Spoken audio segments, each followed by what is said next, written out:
were so strict and harsh because of a slave revolt that happened early on. Now we're going to look at actual Spartan culture to try to get some great details about this. So life in Sparta. First off, if you were a Spartan citizen, you weren't allowed to travel around.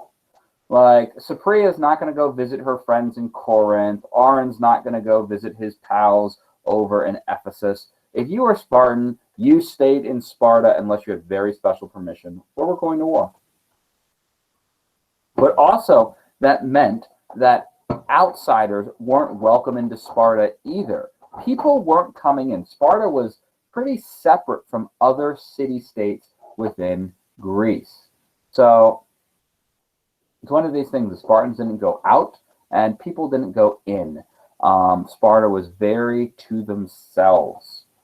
Now, one of the other things that kind of continued on with how the Spartans were to themselves is they only really wanted to focus on the aspects of war. They didn't want the Spartans studying philosophy. They didn't want studying literature. They didn't want to study the arts. So they didn't go, and pretty much all these things that like Athens was super duper into, philosophy, trying to understand how the world worked, literature, important writings, art, they didn't want any of it. When they had educational kind of things, it was only about military tactics, things like math, which were useful to them, and war. They would learn how to read and write, though. Sparta was completely a military culture, and we're going to get to some more details about how it was so much so coming up in the next couple slides. And one of the things, though, is as we talked about with Athens, Athens didn't give education to girls. It didn't matter if you were a boy or girl. All kids received an education until they were 7. Now, when you think about it, though, you're like, that's only like 2nd grade. And yeah, they got an education until they were in about 2nd grade. And then girls started learning from their mamas how to go work in the house, and boys started learning how to become a lawyer. I love how your face changed there, little Madeline Kate. Yeah, man, imagine. I only know what a 2nd grader knows. So, for the boys, the military training begins at age 7. They're barely given anything. They aren't given much food. It said, if you want to eat, you better steal to get your food. But if you get caught, you get beaten. They're forced to fight other boys. And sometimes these fights would cause serious injury and death. You were encouraged to find whatever advantage you can. So if Lance is fighting, he might pick up that rock and bash the person in the head, and you don't realize how serious that actually can be. At 13, you're taken and left in the middle. You're blindfolded, sent to the middle of the woods, far away, and you're not given anything. You're not given weapons. You're not given extra food. You're not given blankets. They say, all right, survive. Can you imagine that? Just being left out stranded in the middle of nowhere and say, okay, survive. Do it. Don't get caught stealing or anything like that because you'll be beaten. Do we notice that there's kind of a theme here? Like, you do anything that would be considered wrong, you're beaten. But yet you're encouraged to do those wrong things and just not get caught. It's bad news bears. At 18, there's the expectation that you as a Spartan would show that you were now truly a man. And so the way a Spartan showed that they were truly a man, they had to speak. Excuse me? Yes, Haley, what do you need, hon?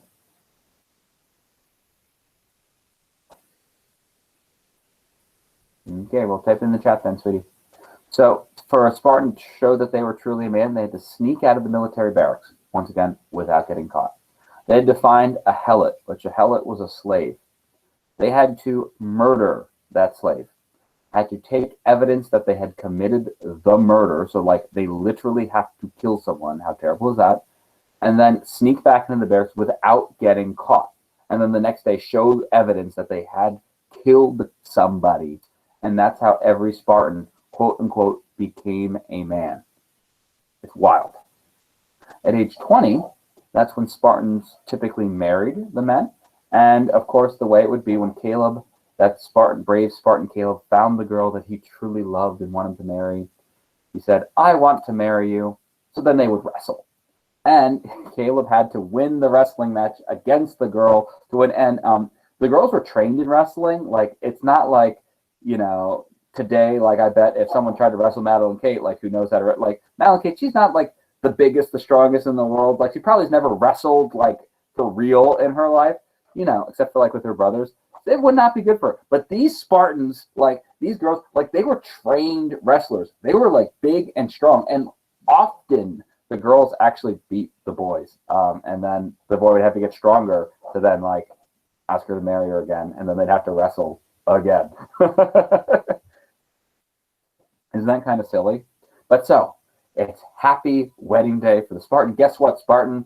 If you're a boy, you still live in the military barracks for another 10 years. So even though you are now married, you wrestled to get your wife.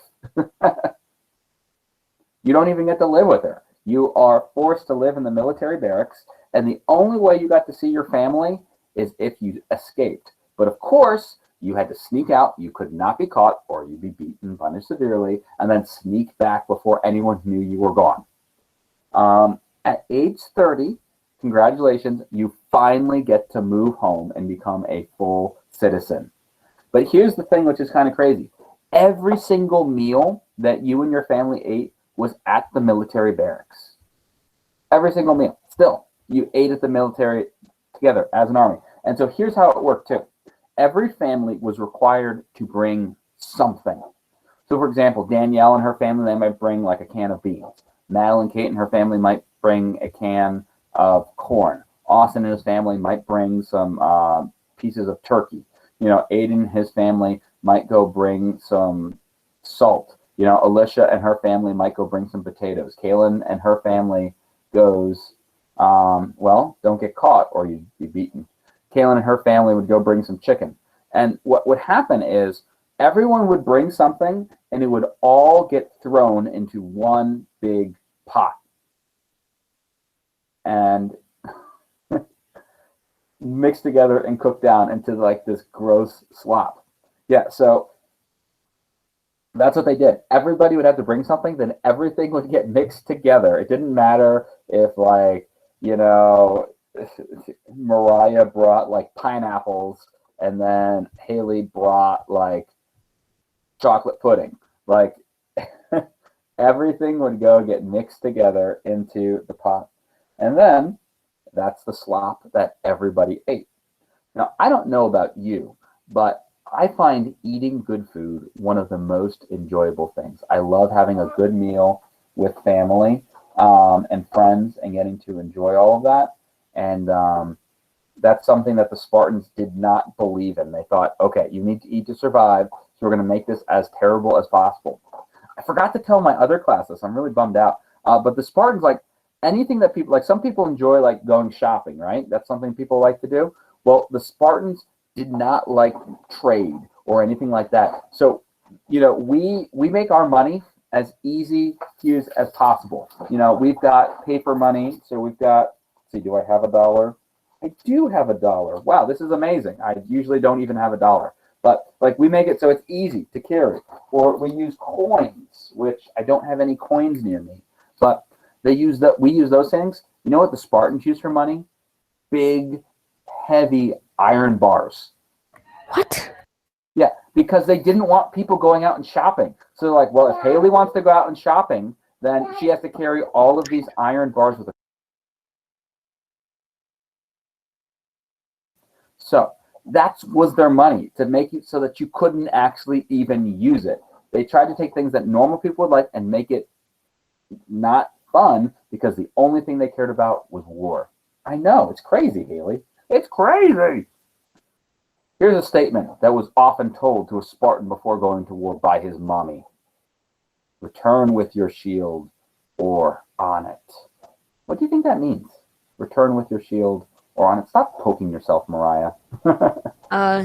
It means you rather return alive or you're dead. And it's not just return alive, return victorious. Because yeah, I was gonna say they shouldn't lose. They either die in war, or they either come home. But if they lose, like they have to win. Yeah, you have to win. Because if you come back home without your shield, the shield is probably the heaviest thing that a Spartan warrior or any Greek warrior would have. It means you probably dropped it and ran away. And the mommies weren't like, run away and survive. No, it was either be the winner or the people that fell in battle would be taken back to Sparta on their shields. So that's what that meant, like on there or not. Now, all babies, like we talked about, were inspected as they were born. They were first bathed in wine, which might be too much for the baby to begin with, and that might end the baby. If the baby does survive, they were taken to the elders where they would examine the baby very closely. Is the baby big enough? Does the baby look strong? Are there any birth defects? Do they like where the birthmark is, for Pete's sakes? I mean, they were very particular and serious about looking at these kids. And if they had any reason they didn't like the baby, they would leave it on the hillside for exposure, meaning starvation or animals or cold or anything. Now, other Greek city-states did do this, but Sparta was the most famous for this terrible, terrible kind of thing. Now, let's get on to the girls. We've been talking about boys so much. Let's get on to girls. Now, all Spartan girls learn how to read and write. This is an upgrade from the Athenians. Remember, the Athenians, they didn't have their girls reading and writing. They didn't get any education at all. So we have reading and writing. Now, unfortunately, though, girls, you receive the same harsh kind of physical training and punishments that boys would too. Remember, they thought everyone needed to be strong, so if girls weren't following the rules or doing things, they would be beaten and hurt as well. They were expected to be able to do plenty of push-ups and exercises and sports and be really, really strong. So girls received intensive physical training just like the boys did. Because part of the idea was that if, the boys are gone at war, the girls were supposed to pick up their spears and defend Sparta. And this actually happened once in history, too, where the girls did defend. So it was one of those things that the girls were, they trained. They knew how to fight. They knew how to do these things. We know that the Spartan girls, that they owned property, and they had businesses and were expected to take care of everything if the boys were, gone at war. So that's going to be our notes for today about Sparta. We're going to have a little bit of some